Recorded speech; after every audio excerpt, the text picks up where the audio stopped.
ਜੀ ਇਹਦਾ ਬਾਹਰੋਂ ਸਾਰੀ ਸ਼ਾਬਰ ਹੈ LAR LBW ਹਲਾ ਯਾਰ ਮੈਂ ਪੁੱਛਿਆ ਸੌਰੀ VXR ਹੈ ਕਿ ਨਹੀਂ AC ਵਾਲੀ ਹੈ ਬਗੈਰ AC ਤੋਂ LLB ਹੈ VXR ਹੈ AC ਚਾਲੂ ਹੈ AC ਵਾਲੀ ਹੈ AC ਵੇਲਦਾ ਕੋਣੀ ਪਿਛਾਵਰ ਵੇਖ ਲੱਗਾ ਇੱਕ ਕੰਪਰੈਸਰ ਦੁਬਾਰਾ ਹਾਂ ਲੱਗਿਆ ਲੱਗੇ ਆ VXR ਹੈ ਜੀ ਉਸਤਾਦ ਜੀ ਦੱਸੋ ਕੀ ਡਿਮਾਂਡ ਹੈ ਜੀ ਇਹਦੀ 9 ਲੱਖ ਰੁਪਇਆ ਮਾਲਕ ਡਿਮਾਂਡ ਕਰਦੇ ਨੇ ਗੱਡੀ ਅੰਦਰੋਂ ਕੀ ਹੈ ਬਾਹਰੋਂ ਤਾਂ ਸ਼ਾਹਬਰ ਸਾਰੀ ਠੀਕ ਹੈ ਗੱਡੀ ਲੋ ਜੀ 2010 ਮਾਡਲ ਦੀ ਵੈਗਨ ਆਪਣਾ ਮਹਿਰਾਨ ਹੈ ਬੋਲੋ ਸਾਰੀ ਸ਼ਾਹਬਰ ਹੈ ਅੰਦਰੋਂ ਗੱਡੀ ਠੀਕ ਹੈ ਰਿਮ ਟਾਇਰ ਲੱਗੇ ਜੇ ਲਓ ਇਹਦੇ ਪੈਸੇ ਕਰਦੇ ਜੇ ਮਾਲਕ ਹੈ ਸਰ ਕਿੰਨੀ ਕਰਨੀ 9 ਲੱਖ ਰੁਪਇਆ ਡਿਮਾਂਡ ਕਰਦੇ ਨੇ ਬੋਲੋ ਰੇਟ ਬੋਲੋ ਜੀ 5 ਲੱਖ ਰੁਪਇਆ ਜੀ 5 ਲੱਖ ਰੁਪਇਆ 5 ਲੱਖ ਰੁਪਇਆ 5 ਲੱਖ ਰੁਪਇਆ 5 ਲੱਖ ਰੁਪਇਆ ਜੀ ਸਵਾ 5 ਲੱਖ ਰੁਪਇਆ ਸਵਾ 5 ਲੱਖ ਰੁਪਇਆ 5.5 ਲੱਖ ਰੁਪਇਆ 5.5 ਲੱਖ ਰੁਪਇਆ ਜੀ 5.5 ਲੱਖ ਤੋਂ ਵਧੋ 560 ਹੋ ਗਿਆ 70 ਹੋ ਗਿਆ 570 ਹੋ ਗਿਆ ਜੀ ਭਾਜੀ 5,70,000 ਰੁਪਇਆ ਮਹਿਰਾਨ ਹੈ 5,70,000 ਰੁਪਇਆ 10 ਮਾਡਲ ਹੈ ਯਾਰ ਅੱਛਾ ਭਾਵੇਂ ਸਾਰੀ ਸ਼ਾਹਬਰ ਹੈ 580 ਕਰ ਦਿਓ 5,80,000 ਰੁਪਇਆ ਜੀ 6 ਲੱਖ ਰੁਪਇਆ ਪੂਰਾ ਹੋ ਗਿਆ ਜੀ 6 ਲੱਖ ਤਾਂ ਪੈਣਾ ਦਿਓ ਸਰ 6 ਲੱਖ ਰੁਪਇਆ 6 ਲੱਖ ਰੁਪਇਆ ਪੂਰਾ ਹੋ ਗਿਆ 6 ਲੱਖ ਰੁਪਇਆ ਹੋ ਗਿਆ ਜੀ 6 ਲੱਖ ਰੁਪਇਆ ਜੀ 6 ਲੱਖ ਰੁਪਇਆ ਹੋ ਗਿਆ ਜੀ 6 ਲੱਖ ਰੁਪਇਆ ਪਿਛਲੇ ਦਿਨ ਨਹੀਂ ਦਿੰਦੇ ਛੱਡੋ ਦੇ ਛੱਡੋ ਅੱਛਾ ਪੈਸੇ ਭਾਈ ਹੋਰੀ ਹੱਸਦੇ ਆਂ ਫਿਰ ਨੂੰ ਗੱਡੀ ਦੇਉ ਬਣਿਆ ਨਾ ਦਿਓ ਨਾ 6 ਲੱਖ ਰੁਪਏ ਦੇ ਦੇ ਗੱਡੀ ਪ੍ਰੋਫਿਟ ਅਨਕ ਸਰ ਦੇ ਲੈ ਗੱਡੀ ਦੇ ਛੱਡੋ ਇਤਨਾ ਦੀ ਨਹੀਂ ਦੇਣੀ ਤੇ ਫਿਰ ਤੁਸੀਂ ਕਾਦੇ ਆਸਤੇ ਹੋ ਮੈਂ ਤੇ ਸੁਹਾਗਾ ਮਾਰਨਾ ਨਾ ਸੁਹਾਗਾ ਜਿਹੜਾ ਮਾਰਨਾ ਤੇ ਹਲਕਾ ਕਰਨਾ ਨਾ ਮਾਰੋ ਨਾ ਸਾਡੇ ਤੇ ਨਾ ਮਾਰ ਮਾਰ ਰਹੇ ਗੱਡੀ ਦੇ ਬੱਚੇ ਆਵੇ ਸਹੀ ਨੇ ਹੁਣ ਪੈਸੇ ਸੁਹਾਗਾ ਵੀ ਮਾਰਾ ਨਹੀਂ ਪੈਸੇ ਠੀਕ ਹੋ ਗਏ ਨੇ ਉਸਤਾਦ ਜੀ ਤੇ ਦਿਓ ਫਿਰ ਗੱਡੀ ਉਹਨੇ ਕਿਹਾ ਤਾ ਸਰਦੀ ਤੋਂ ਬਚਣਾ ਪੂਰਾ ਮੋਟਰਸਾਈਕਲ ਤੋਂ ਆਉਣਾ ਟੋਪੀ ਜੀ ਵਜਨ 6 ਲੱਖ ਤੁੱਤੇ ਬੋਲੋ ਵਜਨ ਜੀ ਸਰ ਜੀ 6 ਲੱਖ ਰੁਪਇਆ ਜੀ ਜੀ ਬੋਲੋ 6 ਲੱਖ ਰੁਪਇਆ ਜੀ 6 ਲੱਖ ਰੁਪਇਆ ਲੱਗ ਗਿਆ 6 ਲੱਖ ਰੁਪਇਆ 6 ਲੱਖ ਰੁਪਇਆ ਲੱਗ ਗਿਆ ਜੀ 6 ਲੱਖ ਰੁਪਇਆ ਤੋਂ ਵਧੋ ਜੀ 10 ਮਾਡਲ ਹੈ ਕਰ ਦਿਓ ਸਰ ਸਵਾ 6 ਲੱਖ ਰੁਪਇਆ ਸਵਾ 6 ਲੱਖ ਸਵਾ 6 ਲੱਖ ਰੁਪਇਆ ਬੋਲੋ ਸਵਾ 6 ਲੱਖ ਸਵਾ 6 ਲੱਖ ਰੁਪਇਆ ਜੀ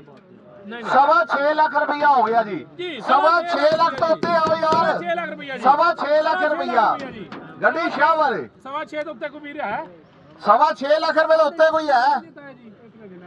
ਆ ਜਾਓ ਫਿਰ ਅਗਲੀ ਗੱਡੀ ਤੇ ਬੋਲੋ ਜੀ ਰੇਟ ਬੋਲੋ ਜੀ ਗੱਡੀ ਦਾ ਮਾਲਕ 2011 ਮਾਡਲ ਹੈ ਜੀ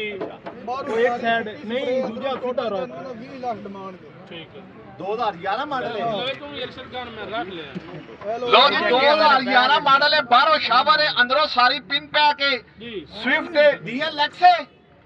ਜੀ DLX ਹੈ DLX ਹੈ ਜੀ ਬੋਲੋ ਰੇਟ ਬੋਲੋ ਜੀ 20 ਲੱਖ ਰੁਪਇਆ ਡਿਮਾਂਡ ਕਰਦੇ ਨੇ ਨਾ ਰੱਖੋ ਜੀ ਨਾ ਰੱਖੋ ਨਾ ਰੱਖੋ ਜੀ ਨਾ ਰੱਖੋ ਗੱਡੀ ਦਾ ਰੇਟ ਦੱਸੋ ਜੀ ਨਾ ਰੱਖੋ ਗੱਡੀ ਦਾ ਨਾ ਤੇ ਰੱਖੋ ਨਾ ਜੀ ਨਾ ਜੇ ਆਪਾਂ ਡਿਮਾਂਡ ਕਿੰਨੀ ਸਾਰੇ ਦੀ ਇਹਦੀ 20 ਲੱਖ ਰੁਪਏ ਡਿਮਾਂਡ ਕਰਦਾ ਹੈ 20 ਲੱਖ ਰੁਪਏ ਡਿਮਾਂਡ ਹੈ ਤਾਂ ਲਓ 15 ਲੱਖ ਰੁਪਏ 15 ਲੱਖ ਰੁਪਇਆ ਜੀ ਜੀ ਭਾਈ ਜਾਨ ਬੋਲੋ ਬੋਲੋ 15 ਲੱਖ ਤੋਂ ਵੱਧ ਸਾਰੀ ਸ਼ਾਮਲ ਹੈ ਗੱਡੀ ਅੰਦਰੋਂ ਪੈ ਕੇ 15 ਲੱਖ ਰੁਪਇਆ 15 ਲੱਖ ਰੁਪਏ ਜੀ 15 ਲੱਖ ਰੁਪਇਆ ਵੱਧੋ ਜੀ ਚੁੱਪ ਕਰੇ ਨਾ ਕਾਰੀ ਸਾਹਿਬ ਜੀ ਜੀ